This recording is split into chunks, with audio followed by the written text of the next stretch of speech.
morning, afternoon, evening, wherever you are, and welcome to our weekly review of how religion impacts humanity. This week's headlines. The Taliban plans to ban music and crack down on non-Islamic education. The chained wives of London's Jewish quarters speak out. A US evangelist spokesman is fired for being pro-vaccination. Start by assuming they are lying, suggests the Alliance of Baptists. An unvaccinated pastor recovers from near death and now recommends vaccination. A Christian woman advocates death for school board members and cops, and a Christian man urges death for homosexuals. An Indian judge says cows should get fundamental rights. The Texas Anti-Abortion Act becomes law. Kent Hovind is peddling apricot seeds as a cancer cure. And some good news, acceptance of evolution passes 50% in the USA. Well, what's Taliban rule going to be like? During an interview with the New York Times, published on Wednesday, a spokesman for the Taliban said that music is forbidden in Islam. Zabihullah Mujahid, who is seen as a likely contender for the new government's culture minister role, told the paper that the Taliban is hoping to persuade people not to perform music. Under their previous period of rule, the Taliban banned all music, apart from some religious chants. Cassette tapes were destroyed, musical instruments were forbidden, and even captive songbirds were outlawed. Today, they brutally killed folkloric singer Fawad Andarabi, who was simply bringing joy to the valley and its people, said Facebooker Masood Andarabi.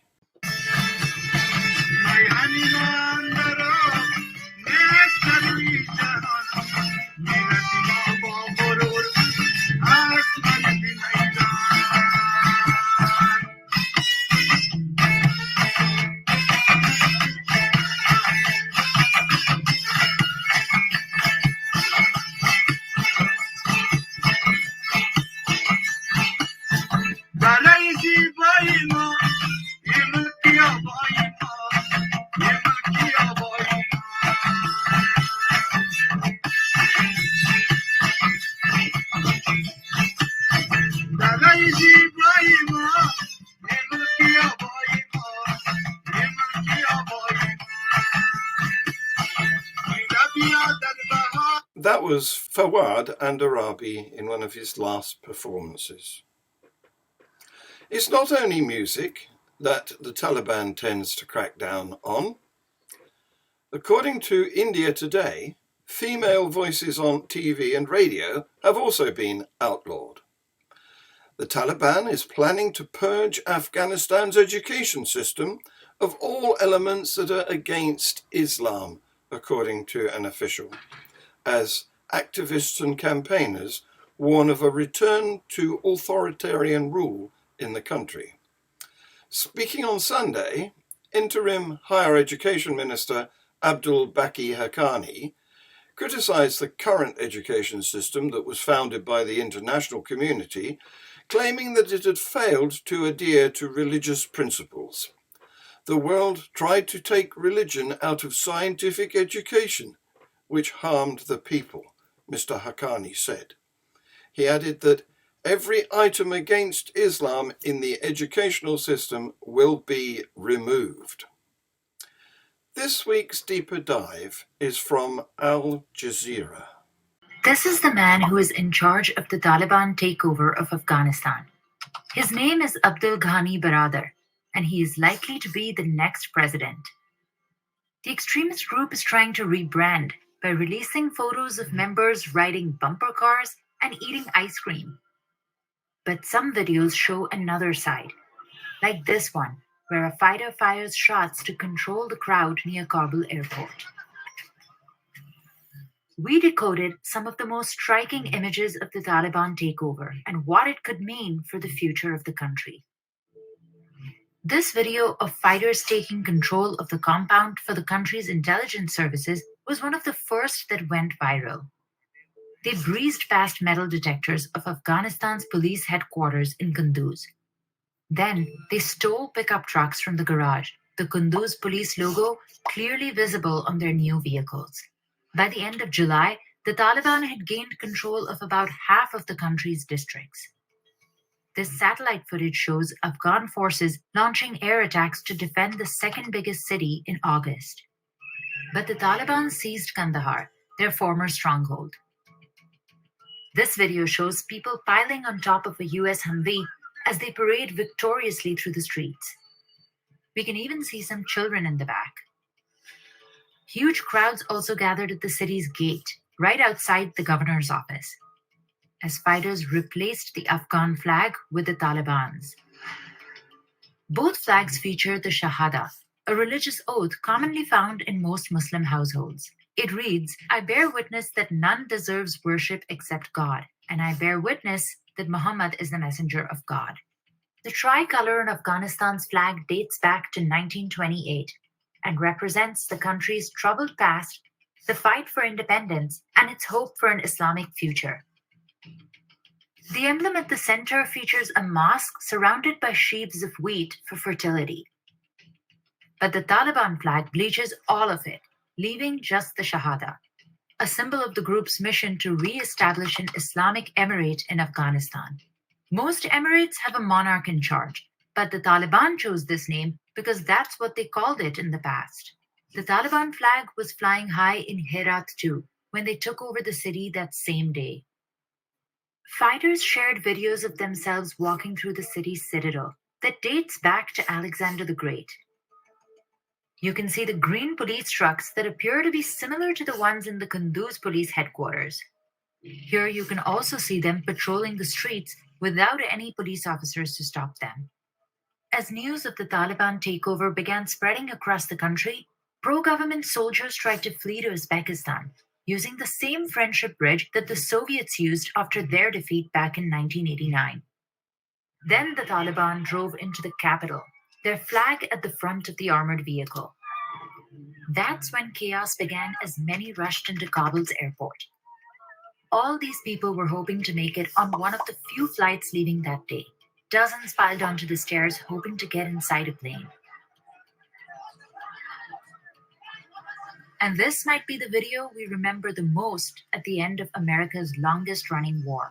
A US Air Force jet races to leave Afghanistan in the middle of a tarmac packed with hundreds of civilians. This kind of C-17 aircraft is used by countries around the world to move troops, cargo, and sometimes people in danger. They're supposed to be an example of American military might. But instead, these images became a symbol of how the US has failed in this region. Here you can see people holding on to the sides of the plane, just trying to get in. And this shocking video shows the moment when someone fell after the flight took off. Among the people killed was 17-year-old Zaki Anwari, a soccer player for the Afghan national team. The lucky ones, at least 600 people seen here, landed safely in Qatar, relieved to be out of Kabul. That same night, the now former President Ashraf Ghani also left the country, leaving the Taliban in charge. After that, we saw stunning moments like this one, the presidential palace taken over by the Taliban. Elsewhere in the building, Taliban members, along with their many weapons, filled conference rooms, once occupied by top government officials.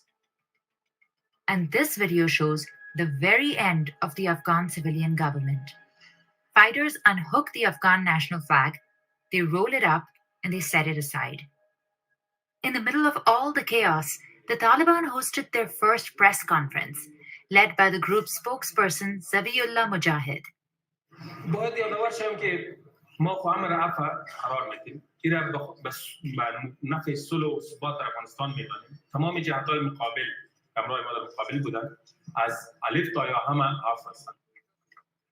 And now, after months of waging a military campaign, we're seeing a different side of the Taliban through carefully crafted social media images released by the group.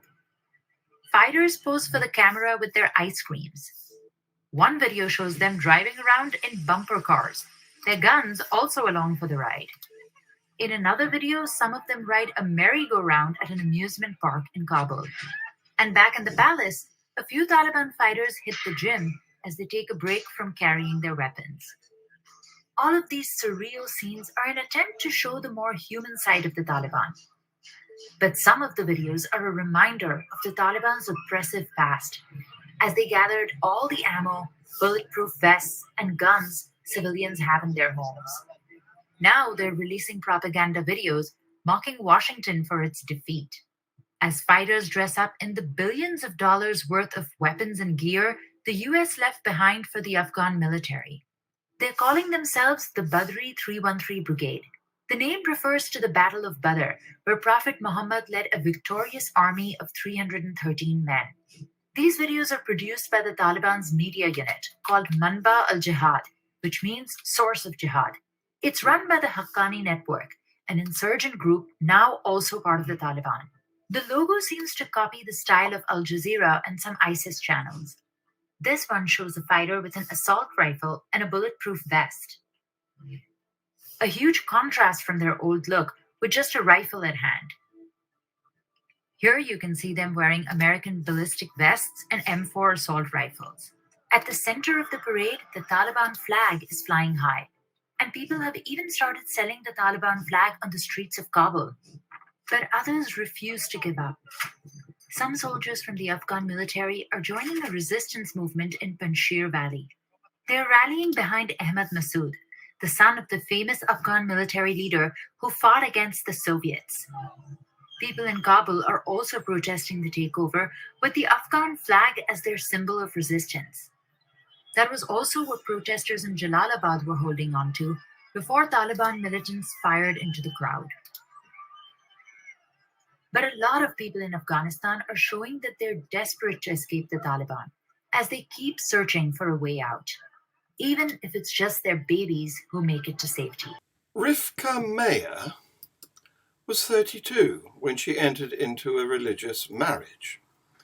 2.5 years later, she became what is known among Orthodox Jews as a chained wife, trapped in a religious marriage with a man who refused to let her have a divorce. You feel hopeless and you feel very alone, she told BBC Newsnight. You feel like you're screaming and not being heard.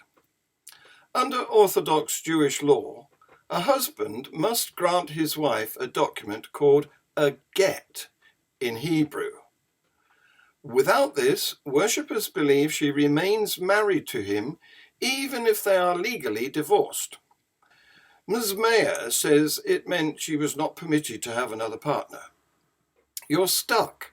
I can't even think of meeting anyone or dating or moving my life forward because I'm stuck in this corner without a view and I just can't go anywhere from there, she says. There's not enough communication and support to help you through it. You feel very desperate and very alone. It's a very lonely journey. Ms. Mayer, who lives in London, finally received her get last year. She now runs a charity called Get Out to help women who are in the same situation. In the USA, Daniel Darling, an evangelical author and the spokesman for National Religious Broadcasters, spoke out this month about his decision to get the COVID-19 vaccine in an op-ed in USA Today and a segment on MSNBC. Darling described how the vaccine has been shown to save lives and how he didn't want to see anyone else die unnecessarily from the coronavirus. He lamented how a growing lack of trust in institutions played a factor in the current divide over the vaccine. There are not many things in the world today that are worthy of our trust, but I sincerely believe the COVID-19 vaccine is one of them, Darling wrote. As a Christian and an American, I was proud to get it. He discussed the piece on Morning Joe, telling host Joe Scarborough, when we get a vaccine, we not only protect ourselves, but we're also doing our part to keep from spreading the virus and hurting our neighbours. On Friday, his remarks cost him his job with the ministry. Darling was fired from the NRB when he refused to sign a statement saying his pro-vaccine messaging amounted to insubordination. In Greenville, Southern California, the Cooperative Baptist Fellowship's 2021 Virtual General Assembly staged a workshop titled Grace versus Law. Should churches welcome known sex offenders? Two panelists came up with a 5-step process that pastors and lay leaders should follow. Start by assuming they are lying, said Carrie Nettles, an alliance of Baptists endorsed chaplain at the Julie Valentine Center, who works with rape victims. Some studies suggest that sexual deviants graduate towards the church, so this new policy is welcome. Last month in Texas, Pastor Danny Reeves was fighting for his life in the intensive care unit at Dallas Baylor University Medical Center. He had COVID-19 and he wasn't vaccinated. Now, the senior pastor at First Baptist Corsicana in north central Texas regrets not getting the shot earlier, and he plans to tell his congregants his story on Sunday when he returns to the pulpit. I was falsely and erroneously overconfident, Reeves told Debbie Elliott on Morning Edition. Reeves says he isn't against vaccines, and he encouraged certain people in his community, mostly older adults, to get vaccinated before he contracted the coronavirus. But he thought, since he's in his 40s and generally healthy, getting the virus wouldn't be a big deal. Unfortunately, that was the attitude I had, that if I did get it, I thought it would just be a nothing issue. And in that, I was deeply, deeply wrong, he says. Reeves describes his experience at the hospital as harrowing. At one point, during his 2-night stay in the ICU, a doctor told him he might die. Weeks later, Reeves is still recovering. Also in America, a Christian woman calls for a policy to kill school board members and cops. My name is Melissa. I have 2 daughters in the school system. These are demonic entities, and we need to stick together. Remember, we have authority in Christ Jesus. These are demonic entities in all the school boards of all the United States of America, and all of us Christians will be sticking together to take them all out. All the police officers that kick us out for our First Amendment right will also be going down with them. Do you understand? I'm a nurse, infectious disease, 13 years. Masks don't work. These doctors that sit up here that were sneering at us, looking at us like we're scumbags, they need to go back to fucking medical school. Yeah, you're out of order. Please, this is your last warning. Turn my mic off. Communications. They need to remember, natural immunity is best. You are all demonic entities. You are going to be taken down. The you Lord already had your first warning, and this is your last. She cannot speak anymore. And another church speaker wants to kill homosexuals. If anybody commits homosexuality, if anybody commits bestiality, you know what? They should be taken out. They should have Leviticus 20:13 done unto them. You know, if any man lie with mankind, Shoot, I can't quote the verse because I don't know, I can't think. But basically, the Bible prescribes the death penalty for those things, right? How very Christian. In India, the Allahabad High Court said that the cow is part of the culture of India and should be declared a national animal. The tiger is India's national animal. Judge Shekhar Kumar Yadav said that cows should be given fundamental rights and that strict laws need to be made to punish those who talk about harming cows. Back to Texas, where a new law restricting abortions is being celebrated by supporters. But for the doctors and pro-choice activists who could be prosecuted under it, this was a dark day. The Texas law, signed by Republican Governor Greg Abbott in May, prohibits abortions once medical professionals can detect cardiac activity, which is usually around 6 weeks and before most women know they're pregnant.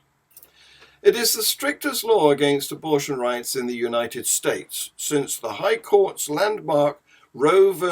Wade decision in 1973, and is part of a broader push by Republicans across the country to impose new restrictions on abortion.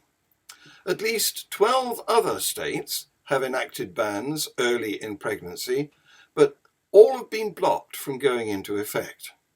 This law, one of the nation's most restrictive, is not directly meant to penalize the women seeking abortion, but by banning abortions after the detection of a fetal heartbeat, the law's broad language suggests lawsuits may be brought by private citizens against all those who aid, abet, or perform abortions. That includes someone who helps a patient cover the medical cost of terminating a pregnancy or provides them with transport to get the procedure if it's done after the 6 weeks gestation period. And that includes people, often women of colour, from low-income homes who can't count on a support system from their families or partners. The whole purpose of the bill is to bankrupt organisations and shut down clinics. Later that same day, a deeply divided Supreme Court allowed the Texas law to remain in force, stripping most women of the right to an abortion in the nation's second largest state. Creationist Kent Hovind has been promoting apricot seeds and vitamin B12 as a cancer cure. Again. You know, if you eat the seeds to most fruits, you get a vitamin called vitamin B17, and body can't develop cancer if you get B17 in it. Many people start eating apricot seeds or apple seeds to get rid of cancer. Yeah, just Google that, vitamin B17. There's a bunch of B vitamins, okay? So God said, I think some people are going to die with cancer. They're going to go up before God and say, God, I asked you to heal me. Why didn't you? Finally, some good news. More Americans are coming to accept Charles Darwin's dangerous idea of evolution. According to 30 years' worth of national surveys, researchers have found that public acceptance of biological evolution has increased substantially in the last decade. Between 1985 and 2010, only about 40% of surveyed adults in the US agreed that human beings as we know them today developed from earlier species of animals. Taking into account the small number of fence sitters, this suggests that much of the nation was evenly divided on the theory. But by 2016, that percentage had, at last, become a majority, reaching 54%. Education has played a crucial role in that shift. When researchers began to analyze the demographics of survey respondents over the past 30 years, they noticed the completion of one or more college science courses was the strongest predictor of evolution acceptance. Almost twice as many Americans held a college degree in 2018 as in 1988, says Mark Ackerman, who studies collective intelligence at the University of Michigan. It's hard to earn a college degree without acquiring at least a little respect for the success of science, he says. In the current analysis, the proportion of American adults with scientific literacy increased from 11% in 1988 to 31% in 2019. That rise in knowledge can also easily spread to others. For instance, research suggests fewer students are exposed to creationism in the science classroom, due in part to new teachers replacing a generation of educators less suited to teaching evolution. In the US, evolution has become a highly politicized topic, especially among supporters of the Republican Party, which tends to align its policies with evangelical Christian values. The result is that today, the US has some of the lowest acceptance rates for evolution in the developed world, with only Turkey scoring lower. Along with growing exposure to scientific courses, a decline in religious fundamental beliefs will no doubt see the minority of Americans that reject evolution continue to shrink.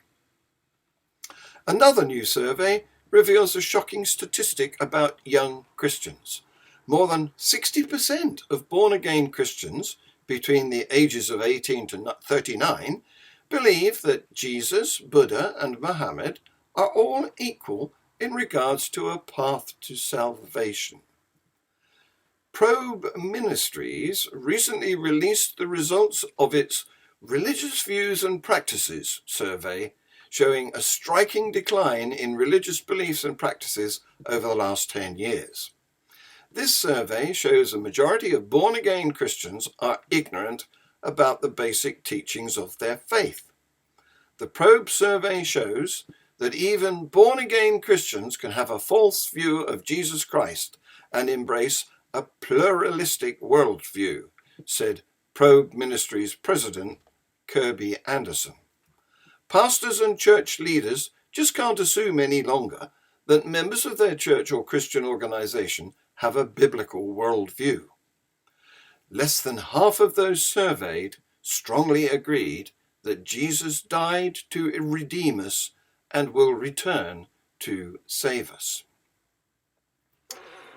My guest on Free Thought Hour this week is Bethany Carter, who will give us a mum's perspective of atheism, humanism in central USA. This is a live Q&A show, so stay tuned on this channel and come and ask some questions. It will be starting in a few minutes. We will be back with our weekly news review on all our platforms at the same time next week. Please like, subscribe, share, comment, set the notifications, etc. Thank you for watching.